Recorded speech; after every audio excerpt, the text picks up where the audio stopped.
Баршаңызға қайырлы күн достар. Бүгін сіздермен бірге селтпат жуып салатын рецептісімен бөлісетін боламын. Ол үшін бізге қызылша, сәбіз, картоп, жұмыртқа, селед қажет болады. Мен формасына осындай кондитерлік кольцоны пайдаландым. Енді картопымызды күшімізде өткізіп шығамыз. Картопымыздың үстінен қаспен басып, үстіне майонезімізді жағып шығамыз. Селедканы салып, үстінен майонезбен жағып шығамыз.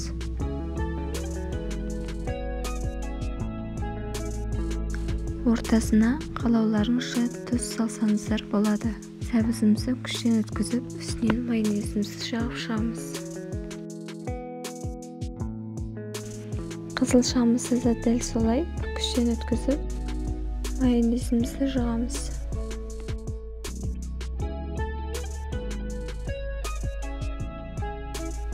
Жұмыртқамыздың сарысын күштен өткізіп, салатымызды әсемдейміз.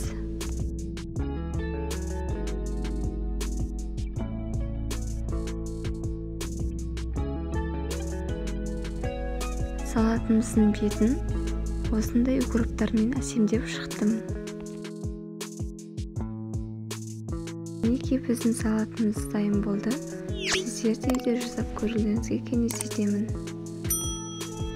Сіздермен болған Гүлзат, сау болыңыздар.